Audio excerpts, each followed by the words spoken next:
সুস্বাদু খাবার মানেই দামি কিছু নয়, বরং অল্প উপকরণে ঘরোয়া খাবারের সাদামাটা স্বাদের মধ্যেই থাকে একটা অপূর্ব শান্তি। তাই তো বন্ধুরা, তাই আজ বানাচ্ছি দুধ পোলাও। প্রথমেই প্যানের মধ্যে বেশ কিছুটা রিফাইন তেল দিয়ে তার মধ্যে কাজু কিশমিশটাকে ভালো করে ভেজে তুলে নিলাম। যেই তেলটা থেকে গেল ওই তেলের মধ্যেই মিহি করে কেটে রাখা পেঁয়াজ দিয়ে পেঁয়াজ বেরেস্তা করে তুলে নেব। দেখুন বন্ধুরা, যে কোনো পোলাও বানানোর জন্য মেজারমেন্টটা কিন্তু ভীষণ দরকারি। আজ পুরো পোলাওটা আমি বানাচ্ছি গোবিন্দভোগ চাল দিয়ে, তাই প্রথমেই চালটাকে আমি মেজারমেন্ট করে নিচ্ছি। দেখুন, চালটা আমি নিয়ে নিয়েছি যেই বাটির মাপে নিয়েছি, দেখুন এই বাটির মাপে 2 বাটি মতো চাল নিয়েছি। দেখুন বন্ধুরা, এরপর ভালো করে চালটাকে ধুয়ে নিয়ে আমি জলটা ঝরিয়ে রাখলাম। দেখুন এইদিকে পেঁয়াজটাও বেরেস্তা হয়ে গেছে। দেখিয়ে দিলাম পেঁয়াজটা কতটা ভাজবেন। দেখুন বন্ধুরা, ঠিক এই রকম করে পেঁয়াজটাকে ভেজে তুলে নেবেন। এরপর ওই তেলের মধ্যেই ফোড়নে দিচ্ছি গোটা গরম মশলা। দেখুন দিলাম দারচিনি, এলাচ আর লবঙ্গ। একটু ভাজা হলেই তার মধ্যে ওই জল ঝরিয়ে রাখা গোবিন্দভোগ চালটা দিয়ে দিলাম। দিয়ে ভালো করে কিন্তু ভেজে নিতে হবে চালটা। দেখুন এরপর চাল ভাজার সময় আমি অ্যাড করে দিচ্ছি মিহি করে গ্রেট করে নেওয়া আদা, আর তার সাথে দিয়ে দিচ্ছি জিরে গুঁড়ো, ধনে গুঁড়ো 1 চামচ করে দিয়েছি। আপনারা যতটা চাল নেবেন সেই বুঝে মশলাটা অ্যাড করবেন। দেখুন দিয়ে ভালো করে কিন্তু চালটাকে নাড়াচাড়া করে নিচ্ছি। এরপর অ্যাড করে দিচ্ছি পরিমাণ মতো নুন, আর তার সাথে কয়েকটা চেরা কাঁচা লঙ্কা। দেখুন দিয়ে ভালো করে একদম ঝরঝরে করে কিন্তু নাড়াচাড়া করে নিলাম আমি।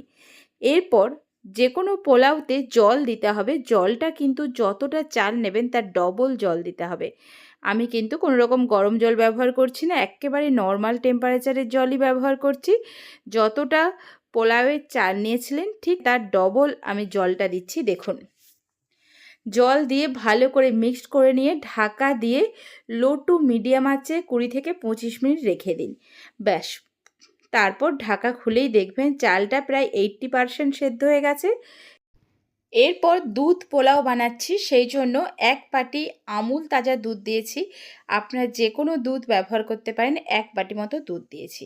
দেখুন এরপর কিন্তু আমি দিয়ে দিলাম ভেজে রাখা কাজু কিশমিশ, উপর থেকে বেশ কিছুটা পেঁয়াজ বেরেস্তা দিয়ে দিয়েছি।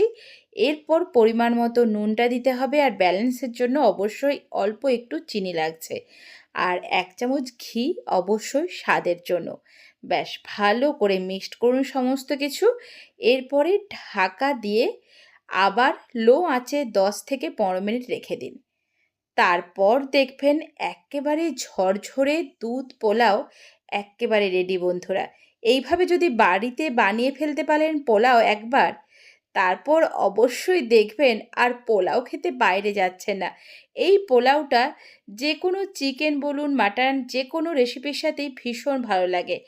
আমি আজ বানিয়েছিলাম ধনেপাতা চিকেন, তো জাস্ট ফাটাফাটি লেগেছিল বন্ধুরা। ধনেপাতা চিকেনটা একটু টক ঝাল মিষ্টি এরকম টেস্ট ছিল, আর তার সাথে এই পোলাওটা ভীষণই ভালো। শুধু মিষ্টি তো পোলাও হবে না, এইটা দেখুন একটু ঝালও থাকবে, সেরকম একটা নর্মাল একটা পোলাওয়ের গন্ধ থাকবে।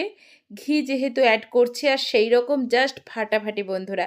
একবার জাস্ট বানান, তারপর অবশ্যই কমেন্টে জানাবেন কেমন লাগলো রেসিপিটা।